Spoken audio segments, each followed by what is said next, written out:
ইবলিসের সিংহাসন কোথায়? সাগরের উপর। সুম্মা ইয়াবআসু সারায়াহু, সে প্রতিদিন সকালবেলা তার সাঙ্গপাঙ্গরে গোটা পৃথিবীতে পাঠায়, যা পৃথিবীতে ফাসাদ সৃষ্টি কর, ফাসাদ সৃষ্টি কর। ইবলিস যখন সাঙ্গপাঙ্গদেরকে গোটা পৃথিবীতে ছড়িয়ে দেয়, সারাদিন ধোঁকা দেওয়ার পরে, ওয়াসওয়াসা দেওয়ার পরে রাত্রিবেলা ইবলিসের কাছে ফিরে আসে, এসে বলে, ও ইবলিস, আমি আজকে আল্লাহর বান্দাদেরকে দিয়ে মিথ্যা কথা বলিয়েছি। ইবলিস বলে, এটা তো কোনো ব্যাপারই না, এগুলাই তো তোদের কাজ। আরেক শয়তান বলে, আমি ওজনে কম দিয়েছি একজনের মাধ্যমে বাজারে। ইবলিস বলে, এটাও তেমন বড় কোনো কাজ নয়। আরেকজন বলে, আমি সুদের ডিলিংস করিয়েছি। ইবলিস বলে, এটাও কোনো কাজ নয়। আরেক শয়তান বলে, আমি মদের আড্ডাখানায় নিয়ে মসজিদে যেতে নিয়েছিল, সেখান থেকে সরিয়ে মদের আড্ডাখানায় আল্লাহর বান্দাদেরকে নিয়েছি। ইবলিস বলে, এটাও তেমন বড় কোনো কাজ নয়। আরেক শয়তান এসে বলে, মা তারাকতুহু হাত্তা ফাররাকতু বাইনাহু ওয়া বাইনা ইমরাআতিহি, আমি এক আল্লাহর বান্দার সাথে বান্দির ঝগড়া লাগিয়ে ঝগড়া করাতে করাতে তালাক পর্যন্ত নিয়ে গিয়েছি।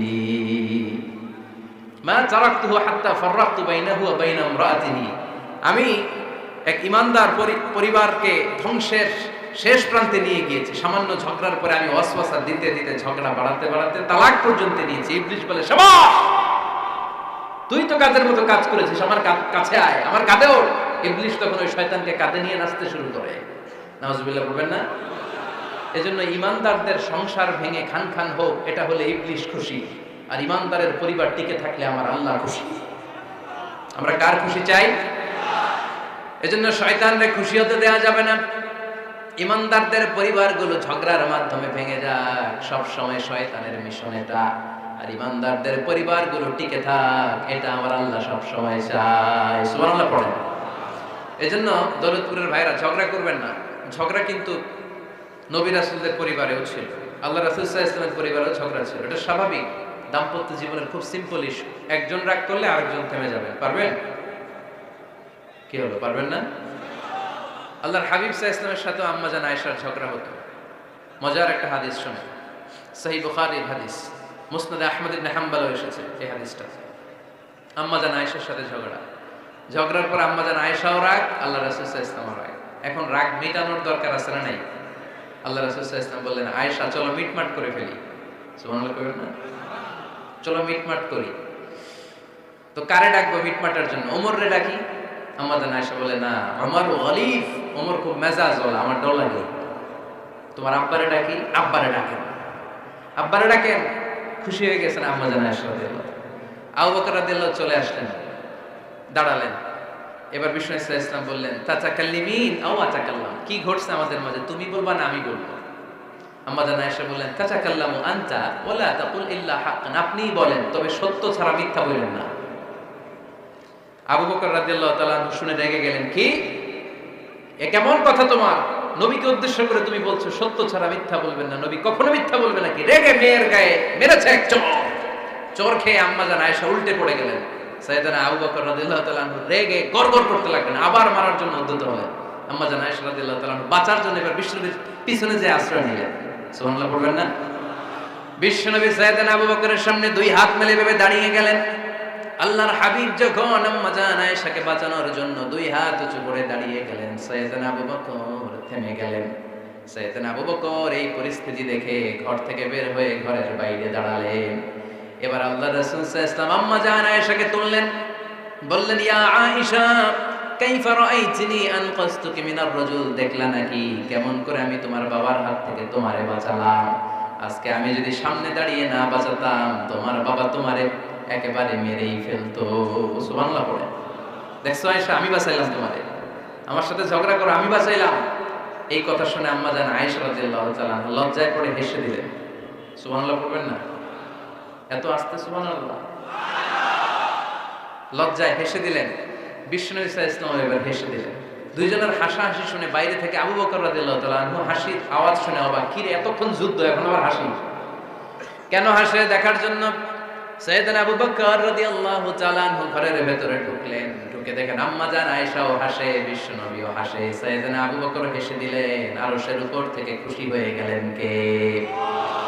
এবার সাইয়েদনা আবু বকর বললেন, ইয়া রাসূলুল্লাহ, ইয়া হাবিবাল্লাহ, আশরিকানি ফি সিলমিকুমা কামা আশরাকতুমানি ফি হারবিকুমা। নবী গো, আপনাদের দুইজনের মধ্যে যুদ্ধ লাগলে যেমনি মিটমাট করার জন্য আপনি আমারে ডাকেন, আপনাদের এই আনন্দ ঘন মুহূর্তগুলোতে শরীক হওয়ার জন্য মাঝে মাঝে আমারে ডাকেন।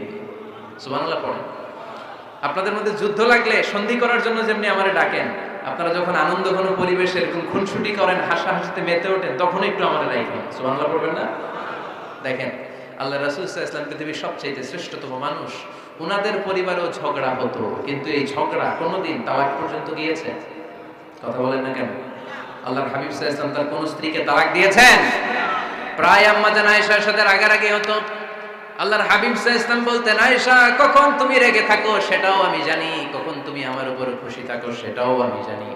ইয়া আয়েশা, ইন্নী লা আ'লামু ইযা কুনতি আন্নী রাদিয়া ওয়া ইযা কুনতি আলাইয়া গাদবা। আয়েশা, কখন রেগে থাকো তাও বুঝি, কখন খুশি থাকো তাও বুঝি। আম্মা জান আয়েশা বললেন, ইয়া রাসূলুল্লাহ, কেমনে বোঝেন? বিশ্বনবী বললেন, তোমার দোয়ার বাক্যগুলো শোনো বুঝি। যখন তুমি আমার উপরে খুশি থাকো তখন দোয়ার সময় তুমি এভাবে বলো, রব্বি মুহাম্মদ, ও মুহাম্মাদের রব, আপনি আমাদের সব গুনাহ মাফ করে দেন। আর যখন তুমি আমার উপর রেগে থাকো তখন তুমি মুনাজাতের সময় বলো, রব্বি ইব্রাহিম, ইব্রাহিমের রব, আপনি আমাদেরকে ক্ষমা করে দেন। তার মানে যখন তুমি রেগে থাকো তখন দোয়ার সময় আমার নামটা মুখে নিতে চাও না। সুবহানাল্লাহ পড়েন। তখন তুমি দোয়ার সময় অন্য নবীর নাম নাও। আম্মা জান আয়েশা বললেন, ইয়া রাসূলুল্লাহ, মা আহাজুরু ইল্লা ইসমাক, আমি তো শুধু নামটাই সরাই, আমার মুখ থেকে কেবল আপনার নামটাই সরায় রাখি, আমার হৃদয় থেকে কখনো আপনারে সরাতে পারি না। আমার হৃদয় জুড়ে আপনি, মা আহাজুরু ইল্লা ইসমাক। নবী হে, আমি শুধু দোয়ার সময় রাগের মাথায় আপনার নামটা বাদ দেই, হৃদয় থেকে তো আপনারে বাদ দিতে পারি না। সুবহানাল্লাহ বলবেন না? তার মানে নবীদের ফ্যামিলি তো ঝগড়া এগুলো হতো, কিন্তু এটা তালাক পর্যন্ত গড়াতো না, ঠিক কিনা? তাহলে এখন থেকে আমাদের এই স্লোগান নিতে হবে যে ঝগড়া করলেও আমরা ডিভোর্সের দিকে যাব না। পারা যাবে? আর একজন রেগে গেলে আরেকজনকে চুপ থাকতে হবে। ভাবি রেগে গেলে আপনি চুপ, পারবেন? পারবেন না? ইনশাআল্লাহ। এই যারা বিয়ে করে না এরা ইনশাআল্লাহ, আর বাকিরা চুপচাপ। আওয়াজ করে পড়েন না ইনশাআল্লাহ।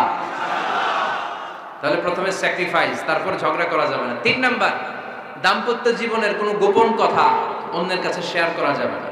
হাদিসে এসেছে, এটাকে বলা হয়েছে আ'যামুল আমানা, এটা সবচেয়ে বড় আমানত।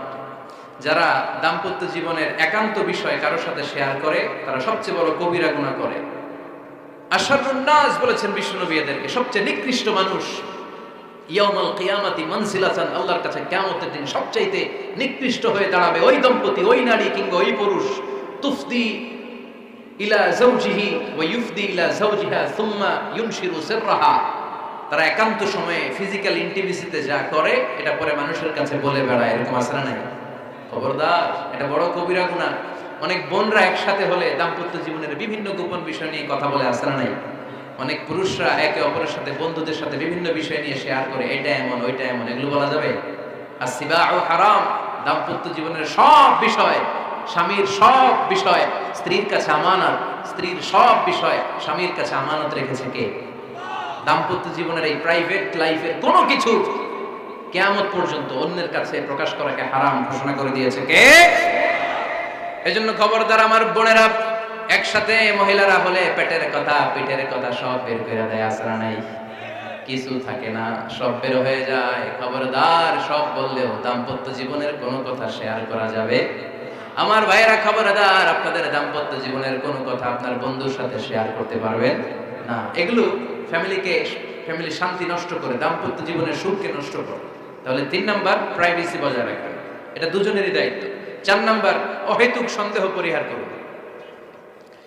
অনেক স্ত্রী আছে হাজবেন্ডের খালি সন্দেহ করে, ওদিকে তাকাই লাগে, ওই মেয়ের দিকে তাকাই লাগে, মোবাইল দেখি, মোবাইল দাও, ফেসবুকের পাসওয়ার্ড দাও, ঢুকে দেখি মেসেঞ্জারে কার সাথে চ্যাট করছে, এই অফিসের ফাইল দেখি, এই এটা দেখি, এই তোমার ইনবক্স চেক করবে, এদিকে দাও, আছে না নাই? এই সন্দেহ ঘরটারে জাহান্নামের টুকরো বানিয়ে ছেড়েছে। অহেতুক সন্দেহ করবেন না। আবার ভাইরা ভাবিদেরকে অহেতুক সন্দেহ করবেন, এই ওদিকে গেলা কেন, ওদিকে তাকাইলা কেন, এটা করলা কেন, ওইটা করলা কেন, দেখি তোমার মোবাইল, তোমার মোবাইলের গ্যালারি দেখি, লক করে রাখছো কেন, লক খোলো, আছে না নাই? অহেতুক সন্দেহ ফ্যামিলিটারে জাহান্নামের টুকরা বানিয়ে দেয়। হ্যাঁ, ভ্যালিড কোনো অপরাধ যদি স্বামী করে ফেলে, ভ্যালিড কোনো অপরাধ যদি স্ত্রী করে ফেলে, পরকীয়ার কোনো বিষয় যদি প্রমাণিত হয়, বসেন, কনসাল্ট করেন, একে অপরের সাথে কথা বলেন, জিজ্ঞেস করেন। কিন্তু অহেতুক, আমি অনেক ফ্যামিলি এরকম দেখেছি, আমার কিছু বন্ধুকেও আমি দেখেছি যে এদের অবস্থা খুব খারাপ, খালি সন্দেহ করে। আছে না নাই? এই সন্দেহের রোগটা বড় রোগ, এই রোগ থেকে বেরিয়ে আসতে হবে। অহেতুক সন্দেহ করা যাবে না। 5 নাম্বার, হাজব্যান্ড ওয়াইফের দায়িত্ব হচ্ছে একে অপরের সহযোগী হতে হবে, সহকর্মী। আল্লাহর জান্নাত পাওয়ার ক্ষেত্রে একে অপরের সহযোগী। আপনি একা জান্নাতে যাবেন, ভাবি জাহান্নামে, এটা আপনি চান? জি না, আওয়াজ নাই আমগো গলায়। আপনি এটা চান? ভাবি একা জান্নাতে যাবে, আপনি যাবেন না, এটা ভাবি চায়? চায় না। তাহলে গেলে একসাথেই যান না, একসাথেই যান, একসাথেই যাবেন, আলাদা না। এজন্য আল্লাহর আনুগত্যে, আল্লাহর ইবাদতে, দাম্পত্য জীবনে একে অপরের সহযোগী হতে হবে। স্বামী ভুল করলে স্ত্রী সুন্দর করে শুধরে দিবে, স্ত্রী ভুল করলে স্বামী শুধরে দিবে। ফজরের সময় স্ত্রী হাজবেন্ডকে ডেকে দিবে, উঠতে না চাইলে ঠান্ডা পানির ছিটা দিবে। কারণ জান্নাতে একা যাওয়া যাবে না, গেলে দুইজনেই যাবে। কথা কয় না? দুইজনেই জান্নাতে যাওয়ার দরকার আছে না নাই? যত বেশি আপনারা আল্লাহর আনুগত্যে আগাতে পারবেন, তত আপনাদের মহাব্বত বাড়ায় দিবে কে? এই যে হাজবেন্ড ওয়াইফের ভালোবাসাটাকে বলে লাভ পিরামিড। কি pyramid? Love pyramid, like triangle, ত্রিভুজ আকৃতির। হাজবেন্ড ওয়াইফের ভালোবাসাটা ত্রিভুজ আকৃতির। The closer the couple comes to আল্লাহ, the closer they comes to each other. Husband wife যত বেশি আল্লাহর কাছে যাবে, তারা নিজেরাও নিজেদের তত কাছে যাবে। হাজবেন্ড ওয়াইফ আল্লাহর সম্পর্ক থেকে যত দূরে সরে যাবে, তারা নিজেরাও নিজেদের থেকে তত দূরে সরে যাবে। ঠিক কি না? ত্রিভুজ চিনেন আপনারা? হ্যাঁ, এই জিওয় কয়েকজন জিওয়, আপনারা ত্রিভুজ চিনেন না? চিনি, জিওয়, ঠিক আছে। ত্রিভুজের কয় কোণা? হ্যাঁ, 3 কোণা। এই যে এরকম লাভ পিরামিড, 3 কোণা। এই উপরের কোণায় আল্লাহর অবস্থান, আর এই কোণায় স্বামী, এই কোণায় স্ত্রী। তো তারা আল্লাহর দিকে যত যাবে, নিজেরাও তত কাছে যাবে।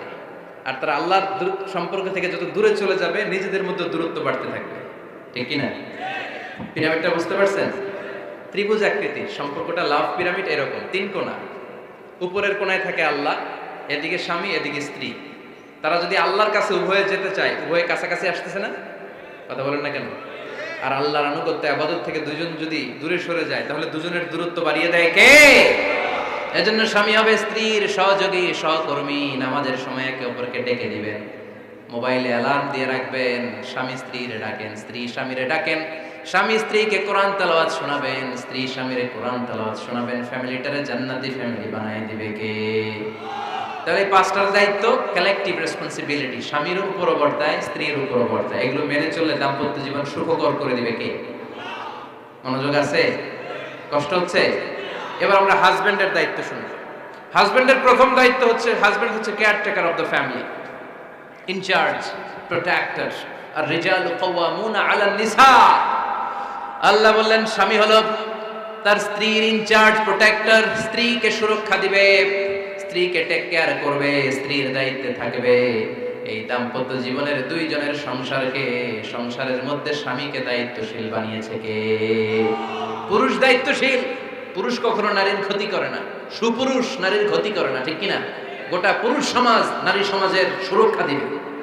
যেগুলো নারীকে একান্তে পেলে রেপ করে, যে ঢাকা বিশ্ববিদ্যালয়ে একটা রেপের ঘটনা ঘটছে না, যে এই বেয়াদবটা এই কাজ করেছে, এটা কি পুরুষ না কুপুরুষ?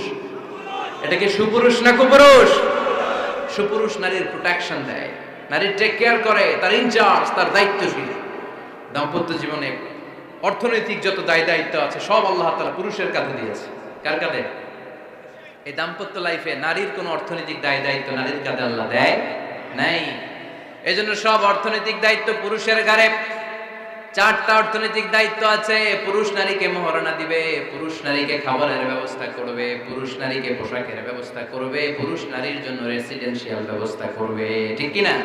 ওয়াআতুন নিসাআ সাদকাতিহিন্না নিহলা ফাইন তিবনা লাকুম আন শাইইম মিনহু নাফসান ফাকুলুহু হানিআম মারিআ। সুবহানাল্লাহ পড়ে।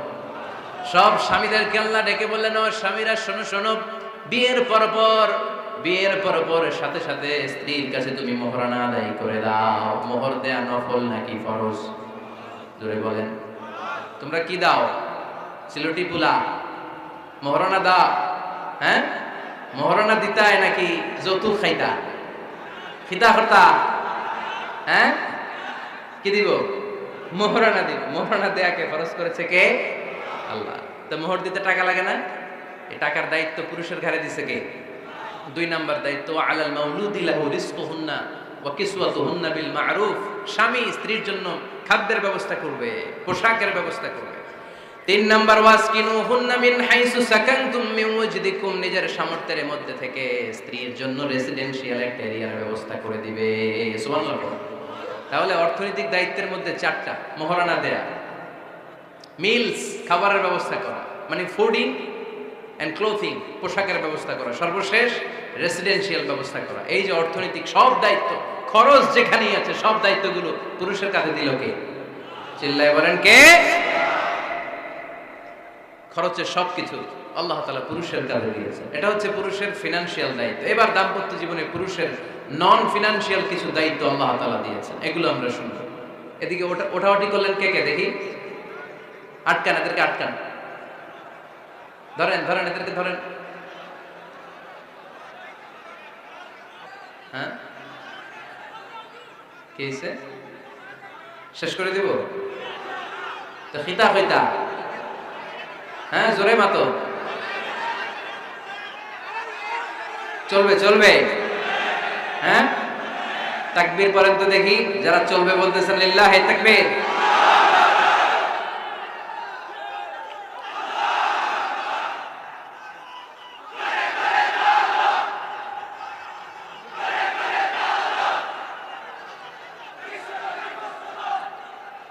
মাশাআল্লাহ মাশাআল্লাহ। এবার দাম্পত্য জীবনে নন ফিনান্সিয়াল পুরুষের যে দায়িত্ব আছে সেটা আমরা শুনবো। 1 নাম্বার দায়িত্ব হচ্ছে স্বামীর উচিত স্ত্রীর সাথে ভালো আচরণ করা। ভালো আচরণ করেন তো আপনারা? জি হয়।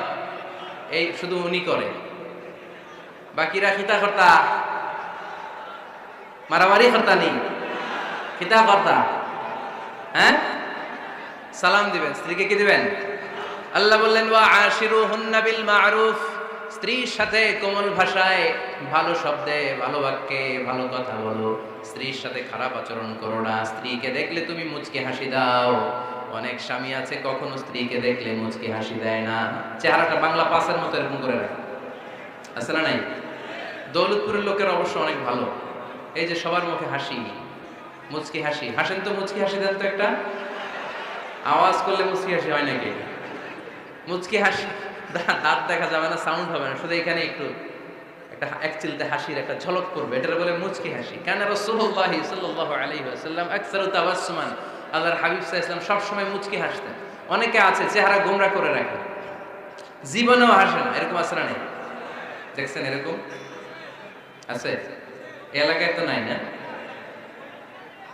আছে। হাসবেন হাসবেন, মুচকি হাসতে পয়সা লাগে না। পয়সা লাগে? এজন্য হাসবেন। আল্লাহর হাবিব সাল্লাল্লাহু আলাইহি ওয়াসাল্লাম বলেছেন ফাস্তাউসু বিন-নিসাই খায়রা, নারীর সাথে ভালো আচরণ করো। নারীদেরকে বাঁকা পাঁজরের হাড় দিয়ে তৈরি করা হয়েছে। এই হাড়কে সোজা করতে গেলে ভেঙে যাবে, রেখে দিলে বাঁকাই থেকে যাবে। তো কি করতে হবে? ফাস্তাউসু বিন-নিসাই খায়রা, কোমল আচরণ করো। আবার আল্লাহর হাবিব সাল্লাল্লাহু আলাইহি ওয়াসাল্লাম বললেন রিফকাম বিল কাওয়ারিদ, নারীদেরকে কাচের তৈজসপত্র, বাসনের সাথে, গ্লাসের সাথে আল্লাহর হাবিব সাল্লাল্লাহু আলাইহি ওয়াসাল্লাম তুলনা করলেন। কাচের তৈজসপত্র, কাচের গ্লাস, কাচের প্লেট যেমনি আস্তে তুলতে হয়, আস্তে রাখতে হয়, নারীদের সাথে এরকম কোমল আচরণ করার আদেশ দিয়েছে কে? কাচের গ্লাস, তৈজসপত্র, জগ কিভাবে রাখেন আপনারা? খুব জোরে এরকম ধপাস করে নাকি? উঠানোর সময় ধপাস করে উঠান? খুব স্মুথলি এটা ধরতে হয়, স্মুথলি এটা রাখতে হয়। তেমনি নারীদের সাথেও স্মুথলি আচরণ করবেন। নারীদেরকে যত আপনি কোমল মোলায়েম ভাষায় কথা বলতে পারবেন, তারা তত আপনার কথা শুনবে। যত সুন্দর সুন্দর কথা নারীকে, স্ত্রীকে বলবেন তুমি আমার সব, তুমি আমার কৈতরি, তুমি আমার টুনটুনি, তুমি আমার ময়না পাখি, তুমি আমার সোনা পাখি। ওই যে কয় কলিজা, তার মানে প্র্যাকটিস চলে বাসায়। আর কি ডাকেন? ভাবিরে কি ডাকেন বলেন? জান,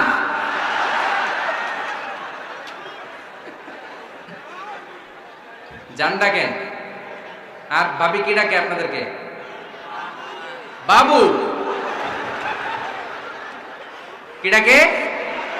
বাবু ডাকে। আর কি ডাকে? হ্যাঁ, বেবি। পোলাপান কত দুষ্ট দেখছেন, বেবি ডাকে নাকি? স্বামী স্ত্রীর মধ্যে এই সোহাগপূর্ণ, এই ভালোবাসাপূর্ণ এই ডাকাডাকিতে কোনো গুনাহ নাই, আছে সওয়াব। এগুলো দাম্পত্য জীবনকে সুখময় করে, ঠিক কি না? তাহলে স্ত্রীদের সাথে কোমল আচরণ করতে হবে, 1 নাম্বার দায়িত্ব। 2 নাম্বার দায়িত্ব, স্ত্রীর সেক্সুয়াল ডিজায়ারকে ফুলফিল করতে হবে। সেনসিটিভ, যেগুলো ব্যাখ্যা করে বোঝানো কঠিন। আপনারা বুঝবেন যারা ম্যাচিউরড, মোর দেন 18 ইয়ার্স, যারা 18 প্লাস যাদের বয়স, সেক্সুয়াল ডিজায়ার ফুলফিল করা হাদিসে এসেছে, এটা স্বামীর দায়িত্ব। ফিজিক্যাল ইন্টিমেসির সময় নিজের ডিজায়ার ফুলফিল হলেই কুইট না করা, সময় দেয়া, এটা আবশ্যক। এই বিষয়েও প্রত্যেক স্বামীর খেয়াল রাখা দরকার। সংক্ষেপে শেষ করে দিলাম। 3 নাম্বার, স্ত্রীর ব্যক্তিগত বৈধ কাজে স্বাধীনতা দিতে হবে স্বামীর। অনেক স্বামী এই ছোট্ট বিষয় নিয়ে মারামারি লাগায় ফেলে ঘরে। স্ত্রীর ব্যক্তিগত বৈধ যে চয়েস, এটাতে আপনি স্বাধীনতা দিবেন। স্ত্রীর মনে চায় রান্না বান্না শিখতে, আপনি বললেন তুমি কম্পিউটার শিখো, কিলাকিলি আছে না নাই? স্ত্রীর মনে চায় কাঁথা সেলাই শিখতে, নকশি কাঁথা, আপনি বললেন না তুমি ল্যাঙ্গুয়েজ শিখো, ঝামেলা আছে না নাই? না, আপনি একটা ইন্ডিভিজুয়াল, আপনার স্ত্রী আর একটা ইন্ডিভিজুয়াল, প্রত্যেকের আলাদা ব্যক্তিগত রুচি, চাহিদা, মতামতের গুরুত্ব আছে না নাই? এজন্য প্রত্যেক স্বামীর উচিত স্ত্রীর বৈধ ব্যক্তিগত যে কাজ, অবৈধগুলো না। আবার স্ত্রী বলল যে জি বাংলা দেখো, তুমি একটা টিভি নিয়ে আসো, আনা যাবে? কথা বলেন। স্ত্রী বলল চলো পহেলা বৈশাখে আমরা নাচানাচি করবো তুমি আর আমি মিলে, এটা মানা যাবে না। স্ত্রীর ব্যক্তিগত বৈধ কাজের স্বাধীনতা দেয়া। আম্মা জান আয়েশা রাদিয়াল্লাহু তাআলা আনহা বলেন, ওয়া কানা লি সাওয়াহিবু ইয়ালআবনা মাই, বুখারীর বর্ণনা। আমি যখন আল্লাহর হাবিব সাল্লাল্লাহু আলাইহি ওয়াসাল্লামের বাড়িতে বউ হয়ে আসলাম, আমার কিছু খেলার সাথী ছিল। আমি কাপড় দিয়ে পুতুল বানাতাম আর ঘোড়া বানাতাম, এগুলো দিয়ে খেলতাম। আমার সাথীরা আসলে রাসূল সাল্লাল্লাহু আলাইহি ওয়াসাল্লাম ঘরের পর্দা নামিয়ে দিয়ে আমার জন্য ঘরটা ছেড়ে দিত। সুবহানাল্লাহ করতে পারলেন না? আল্লাহর হাবিব সাল্লাল্লাহু আলাইহি ওয়াসাল্লাম কখনো বলতেন না আয়েশা তোমার বান্ধবীরা যেন ঘরে না আসে, কখনো বলতেন না আয়েশা আমি নবী মানুষ, তুমি নবীর বউ, তুমি কেন পুতুল দিয়ে খেলো, তুমি যেন কাপড় দিয়ে পুতুল বানাও, কেন ঘোড়া বানাও, এগুলো বন্ধ করো। কোনদিন বিশ্বনবী আম্মা জান আয়েশা রাদিয়াল্লাহু তাআলা আনহার পুতুল খেলায় বাদ সাধেন নাই, সাথীদের সাথে খেলাধুলায় কখনো বাধা দেন নাই। সুবহানাল্লাহ পড়েন। ছোট্ট মেয়েদের জন্য কাপড়ের পুতুল দিয়ে খেলাধুলা করা এটা জায়েজ, কারণ ছোট্ট মেয়েরা দেখবেন পুতুল বানায়, এটার দুধ খাওয়ায়, এটার জন্য রান্না করে, এটার গোসল করায়। এটাকে ছোট্ট মেয়েদের জন্য পুতুল খেলা জায়েজ রাখা হয়েছে এজন্য, কারণ তারাই কিছুদিন হবে এই প্রজন্মের মা। তাদের সন্তানদেরকে কেমন করে লালন পালন করবে তার একটা প্র্যাকটিস খেলার ছলেই ছোটবেলায় হয়ে যায়। সুবহানাল্লাহ পড়েন। এজন্য 3 নাম্বার দায়িত্ব স্ত্রীর ব্যক্তিগত হালাল যে কাজগুলো আছে, তার ব্যক্তিগত এই ভালো কাজগুলোতে আপনার স্বাধীনতা দিতে হবে, বাধা দেয়া যাবে না। 4 নাম্বার দায়িত্ব, স্ত্রীর প্রশংসা করবেন। কি করবেন? প্রশংসা। আমরা খালি দোষ খুঁজি, তোমার রান্না ভালো না, তোমার চেহারা ভালো না, তোমার বাপ ভালো না, তোর মা ভালো না, তোর 14 গোষ্ঠী খারাপ, আছে না নাই? তো এই বেডি আপনারা ভালোবাসবে? এই বেডি তো আজীবন আপনার বদনাম করবে, ঠিক কি না? কোনোদিন তারে আপনি প্রশংসা করলেন না, প্রশংসা করবে। স্ত্রীর চেহারার প্রশংসা করেন, যে তুমি সুন্দর, তুমি সুন্দরী, এরকম বলেন, খুশি হবে না? হ্যাঁ, তুমি সুন্দর তাই চেয়ে থাকি, সে কি মোর অপরাধ? কোনো অপরাধ নাই, ইচ্ছা মতো গাইতে থাকেন স্ত্রীর শানে গান, সব আছে নাই? তবে শুধু স্ত্রীকে শোনানো যাবে, ভাবিরে শোনানো যাবে, শালীরে শোনানো যাবে, পাশের বাড়ির কাউরে শোনানো যাবে? দেখেন ইসলাম কত চেক এন্ড ব্যালেন্স। স্ত্রীকে আপনি গান শোনান, কোনো গুনাহ নাই, আছে শুধু সওয়াব। তাহলে 4 নম্বর পয়েন্ট হচ্ছে এপ্রিসিয়েশন। ফজরের পর থেকে উঠে ঘর গোছায়, মশারিগুলো খোলে, বিছানা পরিষ্কার করে, বাচ্চাদেরকে ক্লিন করে, স্কুলের টিফিন রেডি করে দেয়, বাচ্চাদেরকে স্কুলে যেতে দেয়, আপনার জন্য খাবার রেডি করে, কাপড় ধোয়, ঘরের সবাইকে দেখভাল করে। একদিনও আপনি তার এপ্রিসিয়েশন করলেন না, এরকম ডাকাইত স্বামী আছে না নাই? দৌলতপুরে নাই, এখানে সব ভালো। এপ্রিশিয়েট করবেন। আমরা ভুলে যাই, একটা থ্যাঙ্কস দিতে ভুলে যাই, একটা জাযাকিল্লাহ, আল্লাহ তোমাকে জাযা দেখ, এটাও বলি না। বউ তুমি অনেক কষ্ট করেছো, তুমি অনেক দিক সামলাও, আমি আর কয়টা সামলাই, তুমিই তো দেখো, একদিনও বলে না। আসলে নাই, তার রান্নার প্রশংসা করবেন, তার কাজের প্রশংসা করবেন, তার চেহারার প্রশংসা করবেন। এদিকে তাকান, বলবেন তুমি সুন্দরী, তুমি অনন্যা, তুমি সুস্নিগ্ধা, তুমি প্রিয়ঙ্গদা, তুমি সুহাসিনী, তুমি সুকেশিনী, তুমি সুভাষিনী, তুমি অসূর্যম পোষ্যা, মেঘ কালো কেশ, কাজল কালো চুল, হরিণের মতো ডাগর ডাগর দুটি তোমার চোখ। আহা হা, পোলাপান খুশি হয়ে গেছে। আহা হা, ওরা মুখস্থ রাখতেছে, বলবে এগুলা, বিয়ে করে নাই কিন্তু এখনো। তো জায়গা মতো বলবা, গার্লফ্রেন্ডে বলো না। আবার কাকে বলবা? স্ত্রীকে। কাকে? স্ত্রীকে। পারা যাবে না, একটু অ্যাপ্রিসিয়েশন দেওয়া যাবে না ওনাদেরকে? একটু প্রশংসা করবেন। প্রশংসা পেলে নারীরা বড্ড খুশি হয়। যদি আপনি বলেন যে তোমার রান্নাটা আজকে অসাধারণ হয়েছে, দেখবেন আরেক বাটি আইনা দিতেছে, খাইতে পারতেছে না, এরপরে পাতে তুলে দেয়, আরেকটু খাও, আরে খাও না। আছে না নাই? ওই যে প্রশংসা করছেন, খুশি হয়ে গেছে তো। আপনি 10,000 টাকার বান্ডিল দিয়ে আপনার বউকে যত খুশি করতে না পারবেন, রান্না মজা হয়েছে এইটা বলে আপনি অনেক বেশি খুশি করতে পারবেন। আল্লাহর হাবিব সাল্লাল্লাহু আলাইহি ওয়াসাল্লাম কখনো স্ত্রীদের রান্নার বদনাম করে নাই। সুবহানাল্লাহ পড়বেন না? আওয়াজ করে পড়েন সুবহানাল্লাহ। আজ থেকে স্ত্রীর সৌন্দর্যের প্রশংসা করবেন, কাজের প্রশংসা করবেন, রান্নার প্রশংসা করবেন, এপ্রিসিয়েশন দিবেন। পারবেন তো? রান্নার প্রশংসা নিয়ে মজার একটা গল্প আছে, শুনতে চান? তো উঠতে শুরু করলেন যে, হ্যাঁ, এখন আর কে কারে ধরবে? অনেক উঠে গেছে। 2টার দিকে যারা বসা, প্রায় আমার মাহফিলগুলোতে এই সমস্যা হয়। গাইবান্ধাতে আমি গেলাম, জিজ্ঞেস করলাম কখন আসছেন? কয় ফজর পরে আসছেন। তো ফজর পরে আসছেন, এত আগে আসছেন কেন? কয় জায়গা পাবো না, এই জন্য। লক্ষ লক্ষ মানুষ, কে কাকে নিয়ন্ত্রণ করবে? লক্ষ লক্ষ মানুষ। আমার জীবনে এত বড় প্যান্ডেল আমি কথা বলি নাই। এরা সকাল থেকে বসে আছে, পেশাব আটকে রাখছে। এটা ক্ষতিকর না? এরা আজহারিকে দেখার পরে এরপরে ওঠা আরম্ভ করছে, দেখাইছি, কয় দেখা গেছি হুজুর, এরপরে চলে যাচ্ছে। তা আপনাদের কি অবস্থা এরকম? হ্যাঁ, আচ্ছা ঠিক আছে। তো রান্নার প্রশংসা নিয়ে যে মজার গল্পটা আপনাদের শোনাতে চাই, এদিকে তাকান, মনোযোগী হন।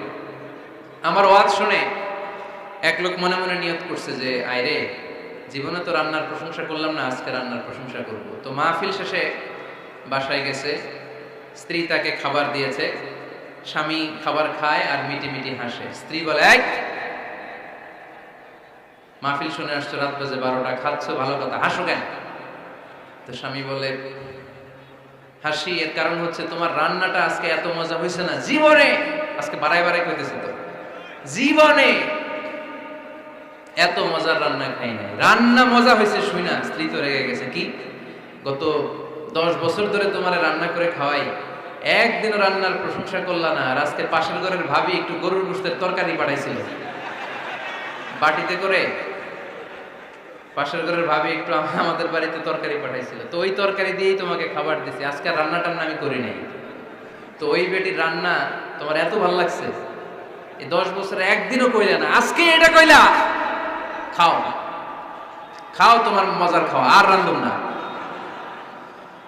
তো প্রশংসা করলে বুঝে শুনে করবেন, একটু এনশিওর হবেন যে রান্নাটা করছিল কে। তা না হইলে কিন্তু ঘরে চুলায় আগুন জ্বলবে না, টানা রোজা রাখা লাগবে, ঠিক কিনা? তো 4 নম্বর গেলে এপ্রিসিয়েশন, একটু এপ্রিসিয়েশন দিবেন। আল্লাহর হাবিব সব সময় স্ত্রীদের প্রশংসা করতেন। সেই বুখারীর বর্ণনা, আল্লাহর হাবিব বলেন, ইন্না ফাদলা আয়েশা আলান নিসা কাফাদলি সারিদি আলা সাইরিত তাআম।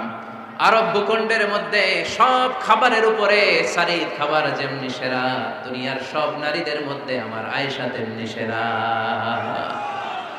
সারিদ একটা খাবার আছে। আমি যখন মিশরে পড়তাম আল আজহার ইউনিভার্সিটিতে, আমাদের ইউনিভার্সিটিতে সরকারের পক্ষ থেকে সরকারিভাবে খাবার দেয়া হতো। আমাদের খাবারের খরচ বহন করতেন ওমানের সুলতান কাবুস। এই গত 3-4 দিন আগে ইন্তেকাল করেছেন। নাম শুনছেন আপনারা? প্রায় 40 বছরেরও বেশি মনে হয়, 45 বছর বা 50 বছরের লম্বা সময় উনি ওমানের প্রেসিডেন্ট ছিলেন। উনি আমাদের খাবারের খরচটা বহন করতেন। কিছুদিন আগে ইন্তেকাল করেছেন। আমরা ওনার জন্য দোয়া করি আল্লাহ তাআলা এই সুলতান কাবুসের জীবনের গুনাহগুলো মাফ করে দিক, ওনার সমস্ত খেদমত আল্লাহ কবুল করে নেক। তো আমাদের আল আজহার ইউনিভার্সিটির হোস্টেলে ঈদের দিন একটা খাবার দিত, এটার নাম ছিল সারিদ। রুটি আর গোশত এগুলোকে ম্যাশড করে একটা স্তর বানাতো, এটা কেটে কেটে আমাদেরকে দিত, এটাকে বলে সারিদ। আরব দেশে সবচেয়ে দামি খাবার। আমাদের দেশে যেমনি পোলাও, গরুর রেজালা, রোস্ট, এগুলো খুব উন্নত খাবার ধরা হয়, বিয়েতে সার্ভ করা হয়। আরব দেশে ওইটাকে বলে সারিদ, শ্রেষ্ঠ খাবার। আল্লাহর হাবিব বললেন সব খাবারের মধ্যে যেমনি সারিদ সেরা, নারিকুলের মধ্যে তেমনি আমার আয়েশা সেরা। দেখেন কেমনে অ্যাপ্রিসিয়েট করতেন।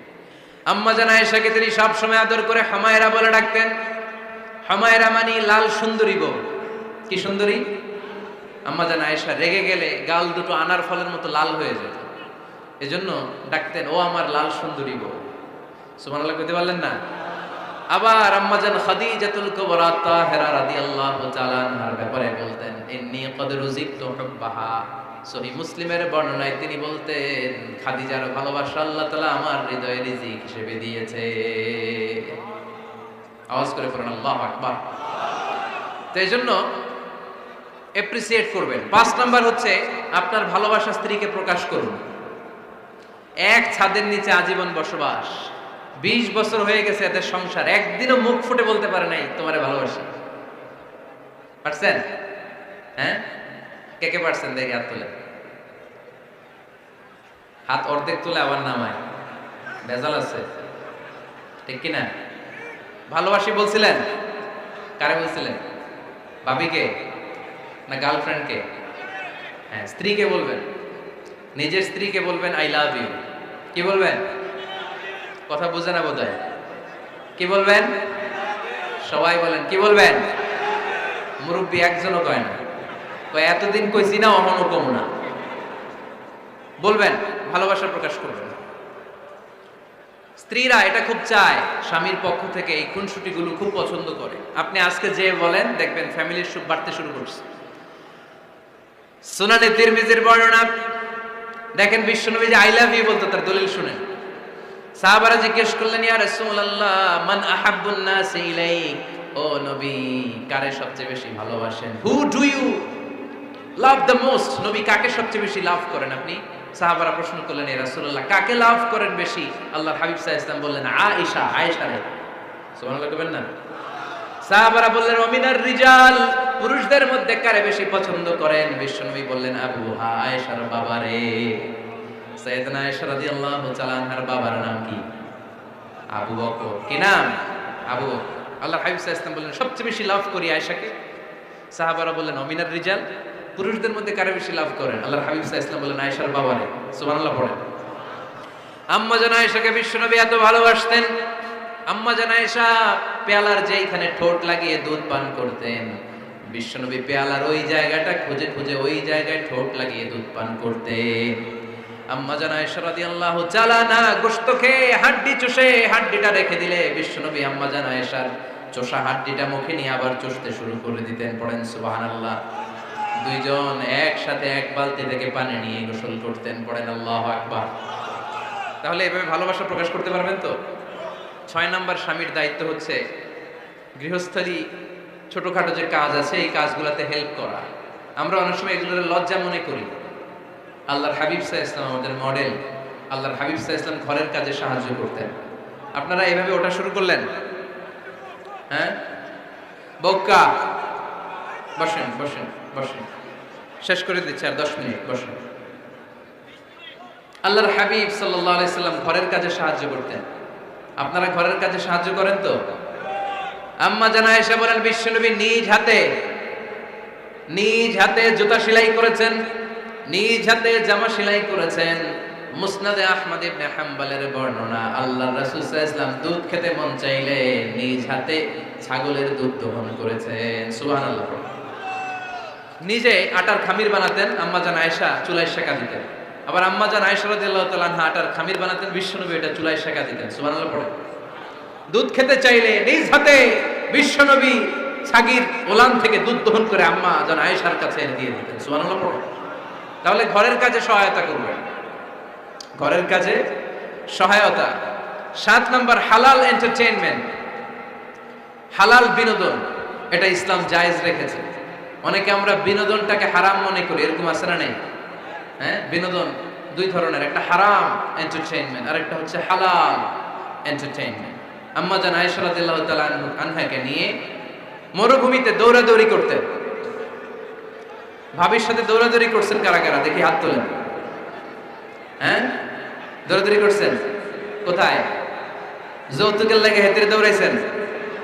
হেতি বাসাল্লাই দিছে দৌড়, এই দৌড়াদৌড়ি না। আম্মা জান আয়েশা রাদিয়াল্লাহু তাআলা আনহার সাথে বিশ্বনবী মরুভূমিতে দৌড়াদৌড়ি করেছেন। বলেছেন, আয়েশা দেখো কে কার আগে ওই খেজুর বাগান ধরতে পারে, তুমি আগে না আমি আগে। একবার বিশ্বনবী জিতলেন, তার 7 বছর পরে প্রথমে আম্মা জান আয়েশা রাদিয়াল্লাহু তাআলা আনহা ওই দৌড়ে জিতলেন। তার 7 বছর পরে বিশ্বনবী জিতে আম্মা জান আয়েশাকে হারাই দিলেন। পড়েন সুবহানাল্লাহ। ঈদের দিন আম্মা জান আয়েশাকে হাবাসী সাহাবাদের তীর আর বল্লম দিয়ে যে খেলা চলতে, এই খেলা দেখাতেন। সুবহানাল্লাহ পড়েন। বিশ্বনবী খেলা দেখাতেন আম্মা জান আয়েশাকে। এই হচ্ছে স্বামীর দায়িত্ব, হালাল এন্টারটেইনমেন্ট আপনি করতে পারবেন। বসেন, দোয়া করে দিচ্ছি, বসেন। বুঝতে পারছেন অনেক আগে আসছেন আপনারা। বসেন, বসে যান, এখনই দোয়া হচ্ছে। বসেন বসেন বসেন বসেন, এখনই দোয়া করব। বসে যান, বসে যান। বউকা মাদ্রাসার বিল্ডিং এর কন্ট্রাক্টরের জন্য দোয়া চেয়েছেন, আমরা দোয়া করি আল্লাহ কবুল করুন। আমার ছেলে মেয়ের বিয়ের বয়স হয়ে গেল, পরিবারে বিয়ের কথা বলতে পারি না, লজ্জায়। আহারে কি কষ্ট। মনে করি পরে করে, এটা বললে তারা বলবে এখনো বয়স হয় নাই বিয়ের, পরিবার থেকে বিয়ের কথা চিন্তা করে না। এ ব্যাপারে কিছু বলুন। কিছু বললাম। এই সমস্যা পুরো বাংলাদেশে, ছেলে মেয়েদেরকে সময় মতো বিয়ে দেয় না। ইউটিউবে এই নিয়ে আমার কথাবার্তা পাবেন, শুনে নিয়ে। ছেলের বাবা মেয়ের বাবাদেরকে বলি, ছেলে মেয়েরা উপযুক্ত হলে বিয়ে দিয়ে দেন। বিয়ে না দিলে যৌবনের তাড়নায় যত পাপ করবে, এই পাপগুলো মা বাবার কাঁধেও আশ্রা নেই। আচ্ছা, 8 নাম্বার স্বামীর দায়িত্ব হচ্ছে, স্বামীর দায়িত্ব বলেই এখন দোয়া। স্ত্রীর মতামতের গুরুত্ব দিবেন। অনেক স্বামী আছে বাজার করতে গেলে নিজের যেটা মন চায় ওইটাই কিনে, আশ্রা নেই। নিজে গরু খাবে, খাসি খাবে, খালি ওইটাই কিনে। আপনার বউ হয়তো পছন্দ করে আচার, পছন্দ করে জলপাই, আমড়া, এগুলো আনে না, আশ্রা নেই। খোঁজ খবর নেবে। অনেকে ফ্ল্যাট কিনতে মনে চায়, হুট করে কিনে ফেলে না। ভাবিরে জিজ্ঞেস করবেন কোন দিকে কিনলে ভালো হয়, ওয়াশরুমটা কোন দিকে দিতে হবে, কিচেনটা কোন দিকে দিলে সুবিধা, জানালাগুলো কোথায় দিলে সুবিধা, এগুলো সব ডিসাইড করে নেবেন। এই কারণেই দাম্পত্য জীবনে সুখ নেই। 9 নাম্বার, একসাথে সময় কাটাবেন। 6 মাসের বেশি কোনো লোক তার স্ত্রীর অনুমতি ছাড়া বাইরে যে প্রবাস জীবন কাটাতে পারবে না। এদেশের অনেক লোক প্রবাসে সময় কাটায়। 6 মাসের বেশি স্ত্রীকে রেখে দিয়ে কোনো হাজব্যান্ড বিদেশে থাকতে পারবে না। সিলেটিরা লন্ডনে থাকে, 6 মাস পরেই আসতে হবে, ঠিক কিনা? সর্বশেষ কথা হচ্ছে, স্ত্রীর জন্য দোয়া করবেন। স্বামীর পক্ষ থেকে স্ত্রীর জন্য দোয়া, এটার গুরুত্ব আছে না নাই? বিশ্বনবী তার স্ত্রীর জন্য দোয়া করতেন। স্ত্রীর জন্য দোয়া করবেন, রব্বানা হাব লানা মিন আজওয়াজিনা ওয়া যুররিয়াতিনা কুররাতা আ'য়ুন ওয়াজআলনা লিল মুত্তাকিনা ইমামা। ও আল্লাহ, আমার স্ত্রীদেরকে, আমার সন্তানদেরকে আমার চক্ষু শীতলকারী বানিয়ে দেন। পড়েন আমিন। আল্লাহ আমার স্ত্রীকে এমন বানান, স্ত্রীকে দেখলেই যেন আমার হৃদয়টা প্রশান্ত হয়, আমার চোখ যেন জড়িয়ে যায়। এই 10টা দায়িত্ব স্বামীর সুখী দাম্পত্য জীবনের জন্য। স্ত্রীর দায়িত্ব আজকে বলার সুযোগ হলো না।